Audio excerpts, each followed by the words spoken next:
रिपाईचे राष्ट्रीय अध्यक्ष तथा केंद्रीय राज्यमंत्री नामदार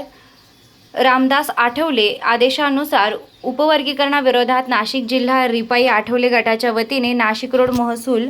आयुक्त कार्यालयावर रिपाई नाशिक प्रभारी जिल्हाध्यक्ष संजय भालेराव यांच्या नेतृत्वाखाली जोरदार पावसात तीव्र निदर्शने करण्यात आली आहे। यावेळी प्रभारी जिल्हाध्यक्ष संजय भालेराव आणि रिपाई नेते विश्वनाथ काळे यांनी भाषणात सांगितले की अनुसूचित जाती वर्गीकरण रद्द करून शासनानं बंदर समितीचा अहवाल सार्वजनिक जाहीर करावा। तर अनुसूचित जाती वर्गीकरण करणे म्हणजे सामाजिक ऐक्याला बाधा असून यामुळे आमचे सार्वजनिक ऐक्य धोक्यात येत आहे। त्यात सध्या 59 जाती गुण्यागोविंदानं असताना शासनानं आमच्यात फूट पाडू नये। त्यानंतर नाशिक जिल्हा रिपाईच्या शिष्टमंडळाच्या वतीनं महसूल आयुक्त अरविंद लोखंडे यांना निवेदन देण्यात आले।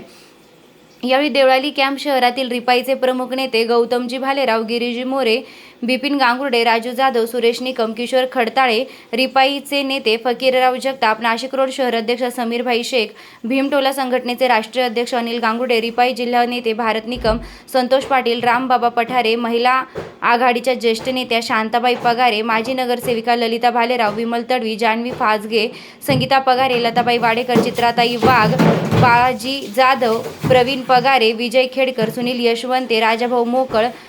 सुनील चंद्र मोरे, प्रशांत रोकडे, विशाल घेगडमल, महेंद्र तायडे, महेंद्र साळवे, सम्राट गायकवाड, शरद गायकवाड, रतन खडताळे, बाळाजी भालेराव, दीपक वाघ, आकाश घुसळे, राजाभाऊ पाटील, प्रमोद बागुल, महेंद्र तपासे, पंकज गडूर, प्रकाश पगारे,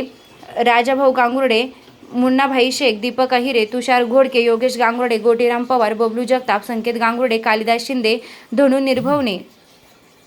राजन वेरकर, रोहित जाधव, मनोज अवचिते,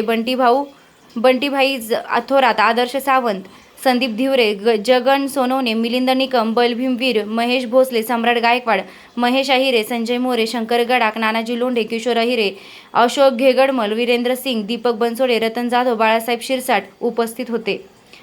शिरसाट उपस्थित होते। रोकठोक पोलीस टाइम्स न्यूजसाठी संपादक विलास डी भालेराव भगूर।